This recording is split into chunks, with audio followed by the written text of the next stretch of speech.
So a lot of times when we think of the word bias, we think about racial bias or gender bias around some kind of major demographic categories. But bias can show up in a lot more subtle ways that you might not expect.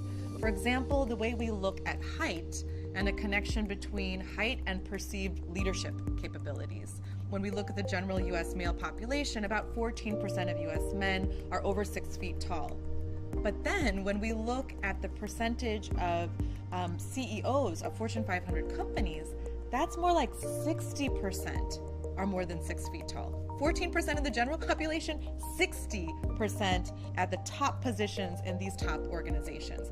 So there's some connection that we are making between height and someone's leadership capabilities to be in those top roles.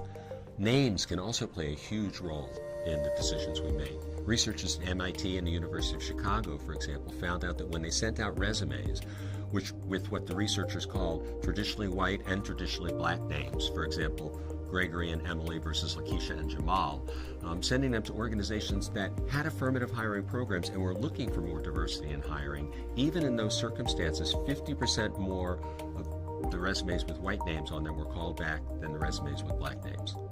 We know that similar studies have been done in Singapore with Chinese-based surnames, in the Netherlands with Muslim-based surnames, in India, in Canada. All over the world we have studies that show the same thing, that the name of somebody can have a huge impact on people's response to their resume. So here's the thing.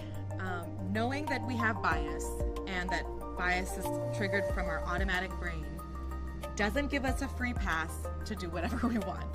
The fact that bias is natural does not mean that we're not responsible for managing it. We have a lot of human urges that are natural. Most of us have violent urges. We sometimes get angry, and yet we've learned to control those urges. Similarly, we want to take responsibility for our biases and make sure that they don't get in the way of our making good decisions. We can slow down. We can think more deliberately and make different choices. In fact, we're obligated to do so.